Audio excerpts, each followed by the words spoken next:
आज या ताईंना रडायला येत आहे कारण एवढ्या वर्षांनी आपल्या घरांचं स्वप्न पूर्ण होत आहे. तर काय म्हणाल तुम्ही? काही लोक टीका करतात की सर्वप्रथम आम्ही परमेश्वर भाऊ यांचं खूप खूप आभार व्यक्त करतो आणि आमच्या पोराबाळाची लाईफ एकदम चांगली जाण्यासाठी त्याने हे जे स्वप्न आमचं स्वीकार केला.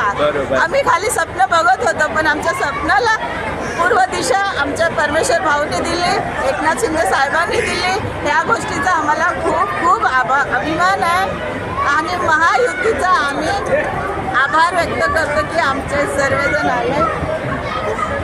आमचे लोक आमचे सर्व लांब लांब झालो म्हणून आज एकत्र आलो तर सर्वांना दुःख आवडत नाही. एवढा आम्हाला आनंद, आज आनंदाचा दिवस आहे. आज सगळ्यांच्या डोळ्यामध्ये आनंदाचे अश्रू येत आहेत. आणि एम.ए. वाडेचा खूप खूप आम्हाला